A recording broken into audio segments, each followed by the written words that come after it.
Dear students, मैं doctor पवन बासनीवाल आपका स्वागत करता हूं, वेलकम करता हूं। फ्रेंड्स, आज हम अगेन एक बहुत अच्छा केमिस्ट्री का टॉपिक पढ़ने वाले हैं, that is belongs to antioxidant.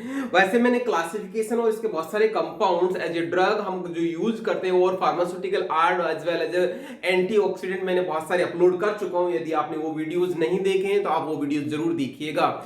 Antioxidant के बारे में जनरल चीजें मैं बता चुका हूं, इसका मैकेनिज्म ऑफ एक्शन और इसका आइडियल प्रॉपर्टी, ये सारी चीज मीन सिलेक्शन ऑफ एंटीऑक्सीडेंट, ये सारी चीज मैं बता चुका हूं। ओके, अब मैं बात करूंगा, आज देखिएगा अपन जैसे डिस्कस करेंगे सोडियम मेटाबाइसल्फाइड। सोडियम मेटाबाइसल्फाइड जिसका हम फॉर्मूला लिखते हैं Na2H2O5, ये आपका सोडियम मेटाबाइसल्फाइड हो गया, जिसका दूसरा नाम है डाइसोडियम पायरोसल्फाइड। ये डाइसोडियम पायरोसल्फाइड को जैसा हमने बोला कि एज एंटीऑक्सीडेंट कैटेगरी में हम बात करते हैं इसको। एंटीऑक्सीडेंट का इसका क्लासिफिकेशन है, इसके कौन कौन से कंपाउंड्स है, इसका मैंने मिनोमिक बनाया हुआ है, वो भी आप देखिएगा। ओके, अब बात करते हैं इसके प्रिपरेशंस की। प्रिपरेशन में देखिएगा हम कैसे बात करेंगे। इसमें क्या करते हैं हम, सोडियम हाइड्रोक्साइड का जो सॉल्यूशन होता है, ये NaOH है, जिसको हम सोडियम हाइड्रोक्साइड बोलते हैं, ये आपको शायद पता होगा। ये सोडियम हाइड्रोक्साइड हो गया। सोडियम हाइड्रोक्साइड का जो सॉल्यूशन बनाते हैं, इस सोडियम हाइड्रोक्साइड का सॉल्यूशन सैचुरेटेड लेते हैं। सैचुरेटेड के साथ में हॉट और रहता है। इस सैचुरेटेड हॉट सॉल्यूशन में सल्फर डाइऑक्साइड का फ्लो करते हैं तो क्या बनता है, सोडियम बाइसल्फाइड बनता है। इसका क्या नाम है, sodium bisulphide. Okay, sodium bisulphide हम पहले ही पढ़ चुके हैं एज ए एंटीऑक्सीडेंट कैसे यूज करते हैं, इसकी प्रॉपर्टीज, ये सारी चीज डिस्कस कर चुके हैं। यदि आपने वो वीडियो भी नहीं देखा तो देखिएगा। अब सोडियम बाइसल्फाइड को हम गर्म करते हैं, कीप इन माइंड इसका मतलब गर्म करना होता है। ये सोडियम बाइसल्फाइड है, इससे एक वाटर मॉलिक्यूल बाहर निकल जाता है और ये क्या बन जाता है, हमारा जो कंपाउंड, मतलब ये बन गया आपका sodium metabisulphide. Okay, sodium metabisulphide ये हो गया आपका एज ए ड्रग जो हम यूज कर रहे हैं एज ए एंटीऑक्सीडेंट के तौर पे। ओके, अब बात करते हैं इसके प्रॉपर्टीज की। तो प्रॉपर्टीज में देखिएगा, प्रॉपर्टीज का मतलब समझना, हम बात करेंगे दोनों physical as well as chemical. जैसा कि अपन ने यहाँ पे सोडियम बाइसल्फाइड था, वो व्हाइट था, लेकिन इसे एक वाटर मॉलिक्यूल निकलने के बाद में ये किस तरह का हो गया।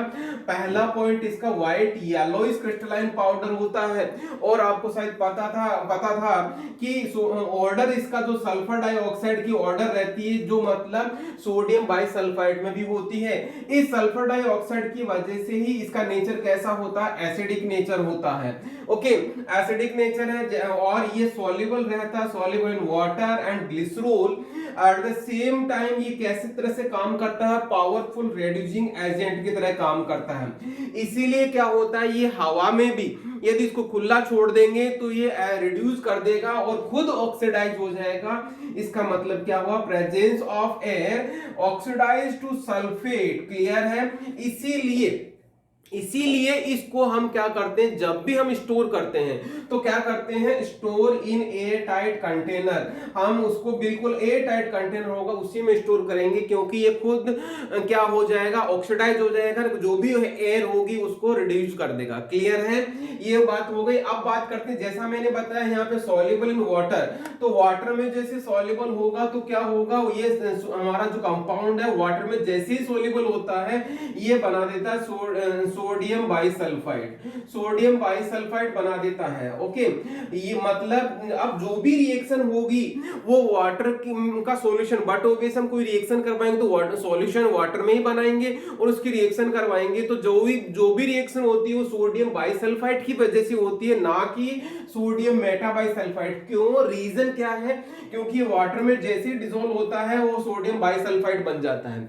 अब मैं बात करूं तो ध्यान दीजिएगा, मैं रिएक्शन करवा रहा हूं HCl के साथ में, HCl के साथ रिएक्शन करा रहा हूं, तो अब बताओ आपकी किसके साथ रिएक्शन करेगा, सोडियम मेटाबाइसल्फाइड के साथ करेगा या सोडियम बाइसल्फाइड के साथ करेगा। जैसा कि मैंने अभी बताया, वाटर में डिसॉल्व होने के बाद में किस में कन्वर्ट होता है, सोडियम बाइसल्फाइड में। सोडियम बाइसल्फाइड ये हो गया, HCl ये हो गया, हाइड्रोक्लोरिक एसिड जिसको हम बोलते हैं, तो यहां से NaCl बाहर निकल जाता है, ये NaCl बन गया, और ये सल्फ्यूरस एसिड H इसके पास आ जाता है यहाँ पे, तो दो सल्फ्यूरस एसिड बन जाते हैं, सॉरी एक सल्फ्यूरस एसिड बन जाता है और सल्फ्यूरस एसिड से इसको बोलते हैं सल्फ्यूरस एसिड। और ये सल्फ्यूरस एसिड कंपैरेटिवली अनस्टेबल होता है, जो किसमें टूटता है, water molecule and sulphur dioxide. ये वो सल्फर डाइऑक्साइड है, जनरली इसी की स्मेल आती है जो अपन ने यहाँ पे डिस्कस किया था। क्लियर है?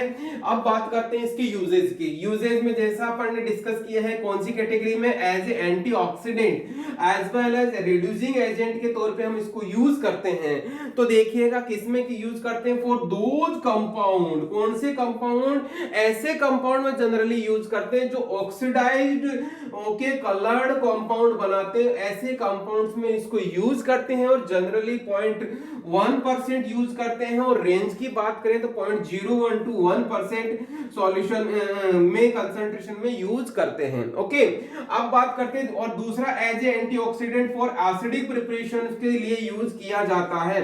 तो यहाँ पे क्वेश्चन क्या बनता है कॉम्पिटिटिव एग्जाम में, मैं थोड़ी देर में बताता हूँ। और दूसरा अब इसका यूज होता है, पहला यूज तो ये हो गया, दूसरा यूज क्या है, एज ए स्टेबलाइजिंग एजेंट के तौर पे भी इसको यूज किया जाता है। जैसा कि एड्रेनालिन एंड मॉर्फिन का इंजेक्शन होता है, इन दोनों में इसको यूज किया जाता है as a stabilising agent. Okay, फिर थर्ड पॉइंट है एज ए प्रिजर्वेटिव के तौर पे भी यूज की जाता है। प्रिजर्वेटिव का मतलब किसी कंडीशन को या माइक्रोब से हम उसको बचा रहे हैं, हम उसको प्रिजर्वेटिव बोलते हैं। तो देखिएगा जनरली कौन सी सॉल्यूशंस के लिए, acidic solution as well as syrups, इन दोनों के लिए इसको यूज किया जाता है। इसका प्रिजर्वेटिव जो एक्शन होता है means as a antimicrobial action होगा। एंटी माइक्रोबियल एक्शन किसकी वजह से होगा, प्रेजेंस ऑफ सल्फर डाइऑक्साइड, जो हम पहले ही बात कर चुके कि सल्फर डाइऑक्साइड यहाँ पे रिलीज होती है। तो जैसे ही रिलीज होगी sulphur dioxide as a antimicrobial use होगी और वो सल्फर डाइऑक्साइड की वजह से प्रिजर्वेटिव एक्शन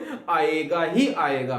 तो ये हो गए सारे के सारे आपके यूजेज के साथ में आपकी properties as well as preparation. This is all about what, sodium metabisulphite. अब यदि मैं क्वेश्चन की बात करता हूं तो क्वेश्चन आता है क्या, यदि यूनिवर्सिटी और बोर्ड एग्जाम में सब्जेक्टिव क्वेश्चन की बात करता हूं तो आता है क्या, write short note on sodium metabisulphite. तो जो मैंने चीज बताई आपको, सिनोनिम लिखते हुए, कैटेगरी लिखते हुए, प्रिपरेशन में try to write the language also, और प्रॉपर्टीज में पॉइंट्स लिखिएगा। उसकी केमिकल प्रॉपर्टी में 2 रिएक्शन लिख देना और उसके यूजेस लिख देना। Try to write also explain, जैसा मैंने आपको एक्सप्लेन किया। लेकिन यदि आप ऐसा भी लिख दोगे तो आपके पूरे नंबर मिलेंगे ही मिलेंगे। Okay, this is subjective type of question. अब बात करता हूं ऑब्जेक्टिव टाइप क्वेश्चन, जो फार्मेसी जीपेट या डिफरेंट फार्मेसी के कॉम्पिटिटिव एग्जाम्स में क्वेश्चन पूछा जाएगा। तो वो क्या क्या होगा देखिएगा। सबसे पहला तो इसका जो फॉर्मूला है वो जरूर याद कर लीजिएगा। फॉर्मूला इंपोर्टेंट है, एक इसकी कैटेगरी वो इंपोर्टेंट है, सोडियम मेटाबाइसल्फाइड की कैटेगरी। फिर उसके बाद में इसका देखिएगा कौन सा यहाँ पे ऑक्सीडाइजिंग एजेंट के तौर पे, ये वाला इंपॉर्टेंट है। दूसरा इसका यूज के बाद में एज ए यूज के तौर पे ये सारे के सारे यूजेज इंपॉर्टेंट है। क्वेश्चन क्या आ सकता है, ऐसा एंटीऑक्सीडेंट जो इस तरह के कंपाउंड में यूज किया जाता है जो कलर्ड कंपाउंड बनाता है, तो वो कौन सा कंपाउंड है एज ए एंटीऑक्सीडेंट। या दूसरे लैंग्वेज में a compound form या a compound oxidized to colored compound which antioxidant can be used as a antioxidant। तो आपको यहाँ क्वेश्चन आंसर होगा क्या, सोडियम मेटाबाइसल्फाइड, क्योंकि ये चीज मैं बता चुका हूं। फिर उसके बाद में आपको दूसरा मॉर्फिन और एड्रेनालिन में कौन सा एज ए प्रिजर्वेटिव या स्टेबलाइजिंग एजेंट के तौर पे या एज ए एंटीऑक्सीडेंट के तौर पे हम यूज कर रहे हैं, तो वो बात करेंगे। या दूसरा क्वेश्चन क्या आ सकता है, सोडियम मेटाबाइसल्फाइड के कौन कौन से यूजेज है, तो सारे के सारे यूजेज मैं डिस्कस कर चुका हूं। ये हो गया क्या क्वेश्चंस को हम किस तरह से आंसर करेंगे। यदि आपने पॉइंट्स याद कर लिए तो आप 100% कोई सा भी क्वेश्चन किसी भी तरह से एग्जाम में पूछा जाए आप 100% आंसर कर पाएंगे। ओके, यहीं पे मैं अब आप बात करूं, यदि आपने चैनल पे पहली बार आए हो तो चैनल को सब्सक्राइब करना ना भूलें, और यहाँ पे डिस्क्रिप्शन बॉक्स में बहुत सारी प्लेलिस्ट लगी हुई है, तो आप उन प्लेलिस्ट पे क्लिक करना। क्लिक करते ही आपके सामने सारे के सारे आपके सब्जेक्ट के वीडियो सामने होंगे और वन बाय वन आप देखते रहिए। ओके, और यदि आपको ये वीडियोज अच्छे लगे तो कमेंट करना, और कौन सा आपको नेक्स्ट चीज पढ़नी है वो चीज भी आप डिस्कस कर सकते हैं एज ए कमेंट वाइज, और अपने फ्रेंड सर्किल में सीनियर्स जूनियर्स सभी में आप शेयर कीजिए ताकि उनको भी पढ़ने का मौका मिले। इसी के साथ मैं आपसे विदा लेता हूं, तब तक धन्यवाद। फिर से मैं नया वीडियो लेके आऊंगा। Thank you once again.